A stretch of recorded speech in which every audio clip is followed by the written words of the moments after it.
वचन से जो आज हम सीखेंगे, अपनी वेदी की मरम्मत करना। इजरायली जब 70 साल की गुलामी में वापस अपने देश में आए तो सबसे पहले करने वाला जो काम था वो क्या था? वेदी को पुनः स्थापित करना। वेदी प्रार्थना का सूचक है, इसलिए हम वेदी का विषय सीखा। वेदी जहाँ पर इजरायली लोग बलिदान लेकर आते थे, परमेश्वर से प्रार्थना करते थे, जहाँ परमेश्वर की उपस्थिति को अनुभव करते थे, शुद्ध होते थे। तो वेदी आत्मिक अर्थ रखती है। हम सब ने अपनी अपनी वेदी को चेक करना है। एक वेदी हमारी व्यक्तिगत रूप से है और एक वेदी हमारी सामूहिक रूप से भी है। तो सबसे पहले हम देख रहे हैं वेदी प्रार्थना का सूचक है। जो हम प्रार्थना का विषय सीख रहे हैं, वेदी पश्चाताप और शुद्धिकरण का भी सूचक है, जहां पर एक व्यक्ति टूटे हृदयों से पश्चाताप भी करता है, अपने पापों को भी मानता है और शुद्ध होता है। उधर एक लहू बहाया जाता है और परमेश्वर के प्रति आज्ञाकारिता को दर्शाता है।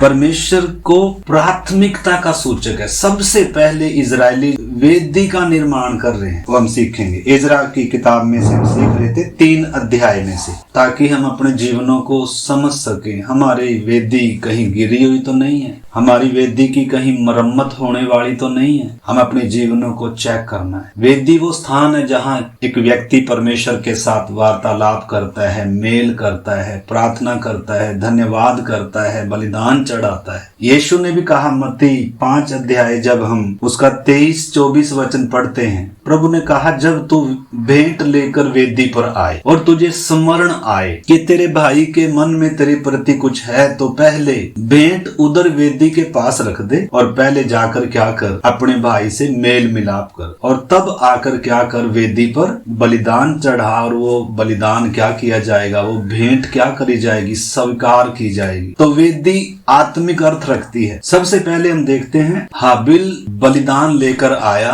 और उसका बलिदान स्वीकार भी किया गया।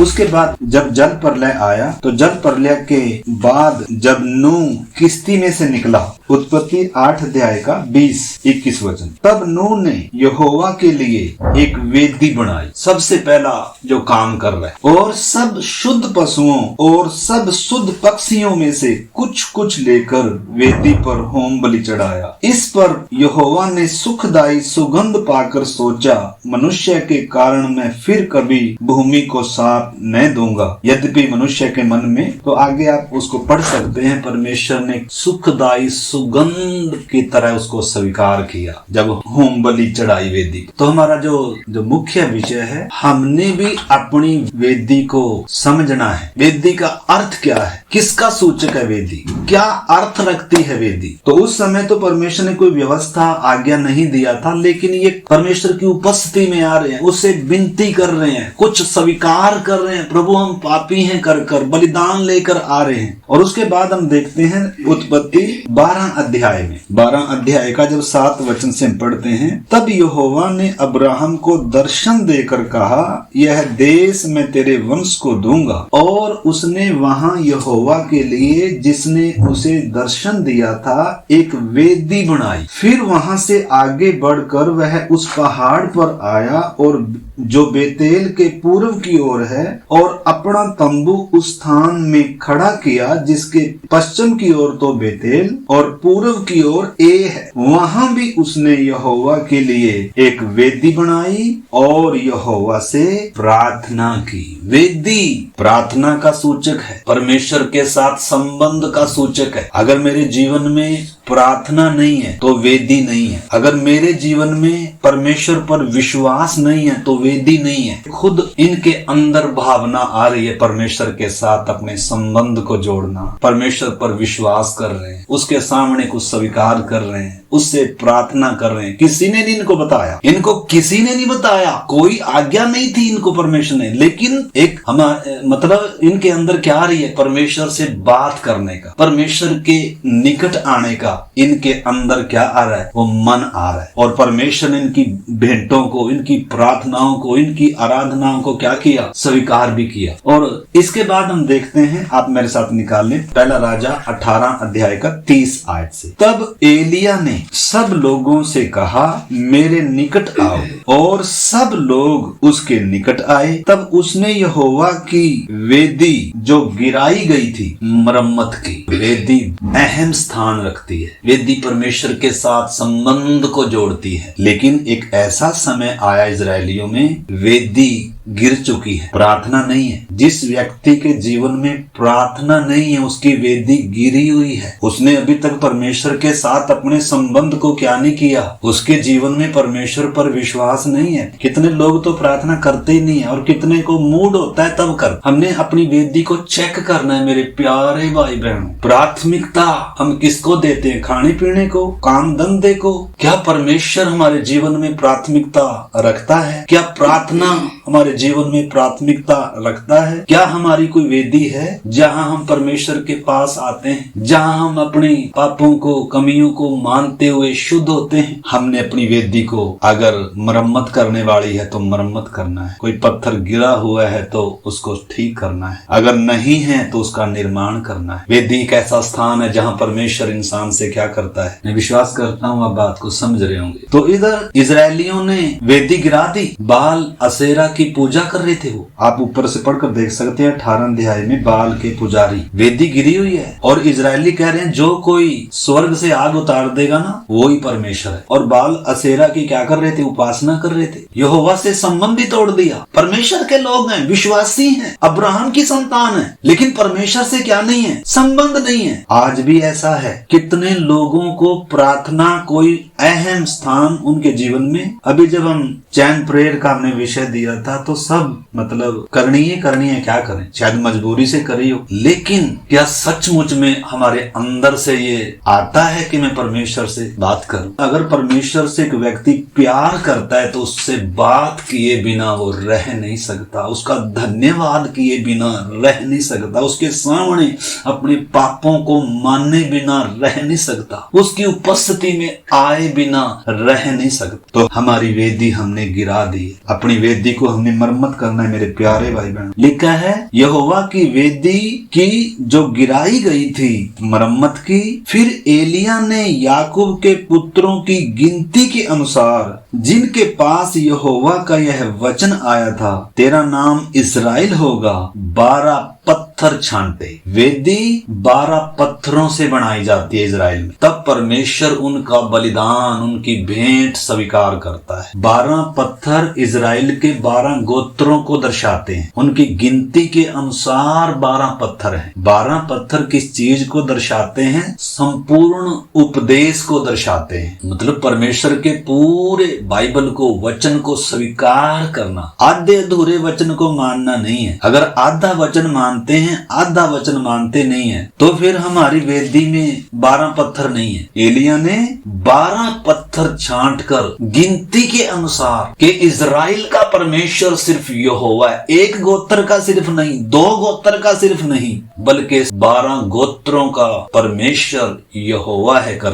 और जब इधर एलिया ने प्रार्थना करी, वेदी बनाई, बलिदान चढ़ाया, उधर आगे देख सकते हैं उसका रिजल्ट क्या हुआ। आप उसको बाद में पढ़ सकते हैं। मतलब हमारा मुख्य जो आज शाम के समय का विषय है, वेदी का निर्माण करना, अपनी अपनी वेदियों को चेक करना। अगर मेरे जीवन में प्रार्थना अहम चीज नहीं है, परमेश्वर के पास आना, परमेश्वर के सामने अपने पापों को मानना, परमेश्वर के प्रति धन्यवादित होना, तो वेदी किस चीज को भी दर्शाती है? पश्चाताप और समर्पण को दर्शाती है। तो हमने अपनी वेदी को चेक करना है, अगर गिरी हुई है तो निर्माण करना है, अगर कोई पत्थर कम है तो पूरे पत्थर उसके ऊपर लाने हैं। संपूर्ण पवित्र शास्त्र परमेश्वर की प्रेरणा से रचा गया है जो मेरे लिए है। इसमें समझाने के लिए दी गई बातें हैं, इसमें उपदेश के लिए बातें हैं, इसमें मेरी ताड़नाएं हैं, इसमें मेरी शिक्षाएं, ताकि हर एक जन सिद्ध बन जाए। कोई भी वचन अस्वीकार्य नहीं है। परमेश्वर ने जब उनको छुटकारा दिया था कि उस मेमने को लेग पीस नहीं खाना, बल्कि उस मेमने को पूरा का पूरा खाना है, छोड़ना नहीं है उसमें से कुछ भी। तो इधर हम देख सकते हैं एलिया ने 12 पत्थर छांट कर वेदी बनाई, उसके ऊपर लकड़ी सजाई और फिर बलिदान और फिर प्रार्थना करी, और स्वर्ग से उस वेदी के ऊपर आग उतर कर आ रही है। सुनने से कुछ नहीं होगा, हम सुनते रहो जाए, लेकिन प्रार्थना का जीवन मेरा कैसा है, परमेश्वर के साथ मेरा संबंध कैसा है। जब हम प्रार्थना का विषय सीख रहे हैं, निरंतर प्रार्थना में लगे रहो। कितने जब विषय है प्रार्थना, न केवल मेरे लिए प्रार्थना है, मेरे परिवार के लिए है, मेरे नगर मोहल्ले क्षेत्र कलीसिया और समाज देश दुनिया के लिए कितने विषय जब प्रार्थना के हों। क्या मेरे पास कोई वेदी है? क्या मैं परमेश्वर के सामने आता हूँ किन्हीं विषयों के लिए? क्या परमेश्वर के सामने कोई धन्यवाद बलिदान चढ़ाने का कोई है मेरे पास? हमने अपने जीवनों को मेरे प्यारे भाई बहनों चेक करना। हर शाम के समय अपनी वेदी की मरम्मत करें। हम सब ने सामूहिक रीति से एक वेदी है और उसके साथ साथ व्यक्तिगत रीति से भी हमने अपनी वेदी को बनाना है। 3 अध्याय। जब 7वां महीना आया और इजरायली अपने अपने नगर में बस गए तो लोग यरूशलेम में एक मन होकर इकट्ठे हुए। तब योसादाक के पुत्र यीशु ने अपने भाई याजकों समेत, शालतिएल के पुत्र जुरबाबेल ने अपने भाइयों समेत कमर बांधकर इजराइल के परमेश्वर की वेदी को बनाया। कमर बांधकर, इसमें मेहनत है। सुस्त लोगों को, जिनको नींद से प्यार है, जिनको खाने से प्यार है, उनके जीवन में कभी वेदी नहीं बनेगी। वेदी बनना है तो कमर बांधनी पड़ेगी। मेहनत का काम है ये समर्पण है। नींद से प्यार करने वाला, खाने से प्यार करने वाला, अपने आप पे से प्यार करने वाला अपनी वेदी को कभी बनाएगा नहीं। इसलिए वचन में लिखा है, हे आलसी तू कब तक सोता रहेगा, तेरी नींद कब टूटेगी, कंगालपन भटमार की समान तेरे ऊपर आ पड़ेगा। तो इस करके मेरे प्यारे भाई बहनों, हम देख रहे हैं इधर जब वेदी बना रहे हैं तो कैसे बना रहे हैं, उसमें मेहनत का काम है। अपनी सुस्ती से हमें लड़ना पड़ेगा। हो सके उपवास के साथ परमेश्वर के चरणों में क्या करना पड़ेगा। वेदी ऐसे नहीं बनती, किसी पास्टर की प्रार्थना से हमारे जीवन में बहारें नहीं आएगी। ये एक एक व्यक्ति का पर्सनल परमेश्वर के साथ संबंध है। आज कितने विश्वासी ऐसे हैं, परमेश्वर से वो तो प्रार्थना नहीं करते लेकिन पास्टरों से प्रार्थना कराते हैं, ऐसा कर दो, ऐसा कर दो। अरे भाई, पास्टर का भी बाप है, आपका भी बाप है, हम सब का पिता परमेश्वर है। यीशु ही सिर्फ मध्यस्थ है। हाँ, सेवकों से प्रार्थना कराते हैं, कराना भी चाहिए, लेकिन उसका मतलब ये नहीं है मेरा व्यक्तिगत परमेश्वर के साथ कोई वार्तालाप ही ना हो, मेरी अपनी कोई व्यक्तिगत वेदी ही ना हो। तो हमने बात को समझना है मेरे प्यारे भाई बहनों। अपने भाइयों समेत कमर बांधकर इजराइल के परमेश्वर की वेदी को बनाया कि उस पर होम बलि चढ़ाएं, होम बलि चढ़ाएं जैसे नूह ने चढ़ाए। और फिर आगे लिखा है, जैसा कि परमेश्वर के भगत मूसा की व्यवस्था में लिखा है, तब उन्होंने वेदी को उसके स्थान पर खड़ा किया, क्योंकि उन्हें उस और के देशों के लोगों का भय रहा और वे उस पर यहोवा के लिए होम बलि अर्थात प्रतिदिन सवेरे और सांझ को होम बलि चढ़ाने। जब वेदी बन जाती है ना, जिसकी वेदी बन गई, उसका प्रार्थना का जीवन अपने आप हो जाए। जिनका प्रार्थना का जीवन नहीं है, उनकी वेदी गिरी हुई है, उनके जीवन में परमेश्वर प्राथमिकता नहीं है, उनका परमेश्वर पर विश्वास भरोसा नहीं है। मेरी वेदी की क्या दशा है। तो इधर जब उन्होंने वेदी बनाई, सुबह शाम क्या चढ़ने लग गए, होम बलि, बलिदान होने लग गए। उन्होंने झोपड़ियों के पर्व को माना जैसा कि लिखा है, और प्रतिदिन के होम बलि एक एक दिन की गिनती और नियम के अनुसार चढ़ाएं। उसके बाद नित्य होम बलि और नए नए चांद और यहोवा के पवित्र किए हुए नियत पर्वों के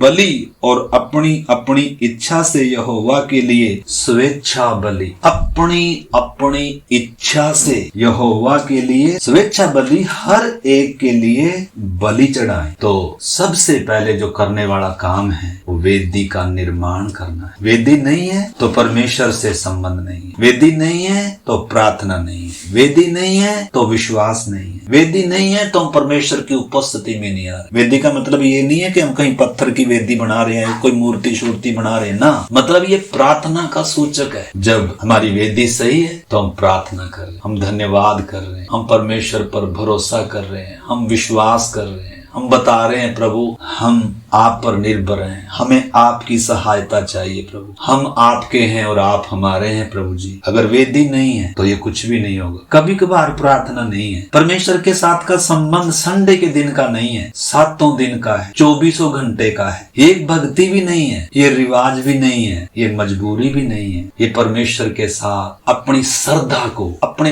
प्रेम को, एक व्यक्ति उसकी उपासना करता है, आराधना करता है, हृदय में उसके लिए सम्मान है। आज ऐसे भी हैं जी किया तो प्रार्थना कर लिया, किसी ने बोल दिया आओ प्रार्थना करें तो प्रार्थना कर ली। नहीं, वेदी नहीं, वेदी का निर्माण करना होगा मेरे प्यारे भाई बहन। हमने परमेश्वर के साथ के अपने संबंध को पहचानना होगा। प्रार्थना के विषय को हमने पहचानना होगा। प्रार्थना का मतलब हर दिन विश्वास के जीवन को दर्शाता। प्रार्थना तभी नहीं होती जब हमें कुछ चाहिए ना। प्रार्थना के बहुत सारे विषय हैं मेरे प्यारे भाई बहनों। अभी हम प्रार्थना करेंगे। अपनी वेदी को कमर बांधकर हिम्मत के साथ सुस्ती से लड़कर हमने सुबह शाम काम से हटकर वेदी को निर्माण करना है और परमेश्वर से प्रार्थना कर। कितने लोग कितनी भक्ति कर रहे हैं। कितने लोग सुबह 4 बजे उठते हैं, ठंडे पानी में स्नान करते हैं, पैदल चलते हैं। हमारा सुबह का समय किस में गुजरता है? क्या नींद में गुजरता है? क्या हमें उठाना पड़ता है अभी बच्चों के समान? और क्या उठते ही हमारे मन में वो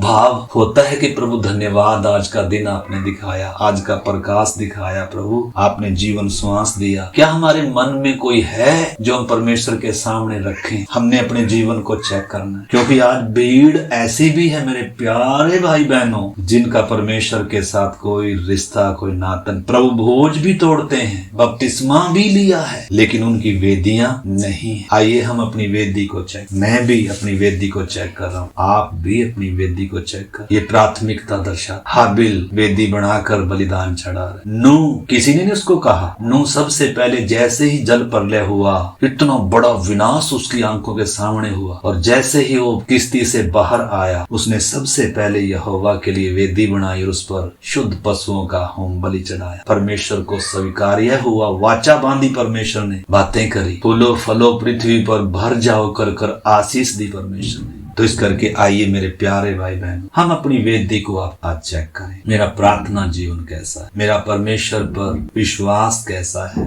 मेरा परमेश्वर के साथ संबंध कैसा है? मेरे जीवन का समर्पण कैसा है? मेरे जीवन का अनुशासन कैसा है? क्या मैं सुस्त और लापरवाह हूँ? क्या मेरी कमर खुल चुकी है? आइए अब अपने जीवनों को चेक करें। प्रभु का आगमन निकट है। अगर हम परमेश्वर को प्रिय नहीं जानते, प्रभु की आगमन को प्रिय नहीं जानते, प्रार्थना को आत्मिक श्वास नहीं समझते हैं, तो हमारे लिए बहुत देर हो जाएगी। आइए, अगर वेदी गिर चुकी है, पत्थरों को सजाएं, लकड़ी सजाएं, बलिदान सजाएं, प्रार्थना करें, आग उतरेगी, परमेश्वर उत्तर देगा। हम सब प्रार्थना करें। कईयों का मुंह नहीं खुलता, वो सिर्फ वचन सुनते हैं। आइए हम सब प्रार्थना करें। ये वचन मेरा नहीं है मेरे प्यारे भाई बहन, ये वचन परमेश्वर का है। अगर परमेश्वर से बात करने का मन नहीं है तो हमारी वेदियां गिरी हुई, हमने गिरा दी है अपनी वेदियां। आइए हम अपनी वेदियों का निर्माण करें। आइए परमेश्वर से प्रेम करें। जिनके जीवनों में पाप है वो परमेश्वर से प्रेम नहीं कर सकते, वो अपने आप से प्रेम करेंगे। पाप इंसान को परमेश्वर से दूर लेकर जाता है। हालेलुया। आइए उस यीशु के लहू के द्वारा, ओ यीशु का लहू, हालेलुया, जो हमें परमेश्वर से मेल कराता है, जो हमें शुद्ध करता है, टूटा हृदय वेदी पर चढ़ाएं, धन्यवाद का बलिदान चढ़ाएं, परमेश्वर से प्रार्थना करें। प्रभु तू अच्छा है, तू भला है, तेरी करुणा सदा की है। प्रभु तू सदा से हमें प्रेम करता आया। माँ के गर्भ से तूने हमें रचा है प्रभु जी। जगत की उत्पत्ति से पहले तूने हमें देखा है प्रभु जी। जगत की रचना से पहले परमेश्वर का मेमना वध हुआ है। हालेलुया। प्यारे प्रभु आज के वचन के लिए धन्यवाद। ये वचन किसी के लिए भी न्याय का कारण न बने, बल्कि सबकी आत्मिक उन्नति का कारण बने, और हर एक को अपनी वेदी को जांचने के लिए, प्रभु अपनी वेदी का निर्माण करने के लिए, कमर बांध कर, प्रभु सुस्ती को त्याग कर, प्रभु आपके साथ के संबंध को सही करने के लिए हम सब पर आप दया करना प्रभु जी। आपके हाथ में सौंपते हैं, धन्यवाद करते हैं, आपने हमारी प्रार्थना को सुना। यीशु मसीह के नाम से हम प्रार्थना को मांगते हैं।